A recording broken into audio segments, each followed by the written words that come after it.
Tom Kleibroek, je nieuwe single is uit, hè? Hoe heet die? Ik zal je zoeken. En die is door een heel apart iemand geschreven. Ja, door de 3A's namelijk.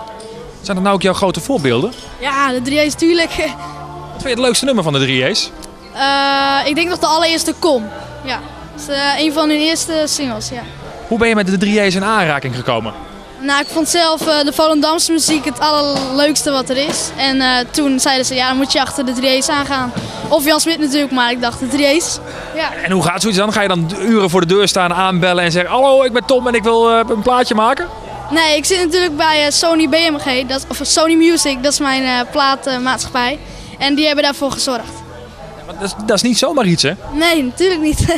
Want hoe oud ben je? 13. Ja. En hoe ben je dan bij zo'n platenmaatschappij terechtgekomen? Want dat is de droom van een menigte artiest. Ik was op tv en toen hebben ze me daar gezien. En toen een platencontract aangeboden. Hey Tom, je huidige single is de tweede single. Zit er meer aan te komen? Ja, ik hoop het wel. En we zitten al te denken aan een derde single, dus ja. En moet het weer lekker vrolijk zijn zoals deze single? Nee, de eerste was al vrolijk, de tweede is vrolijk. Misschien komt er wat droevigers aan, maar dat weet ik nog niet precies. Dus, Droevigers? ja. Dat lijkt me zo vrolijk. Ja, is het ook wel. Alleen het moet natuurlijk, dit kan niet alleen maar goed zijn. Je zit vast nog op school. Ja. Waar leer je voor? Eigenlijk heb ik nog niks in mijn hoofd, maar het zou altijd het meeste lijkt me wel erg leuk. Ja, het onderwijs in. Ja.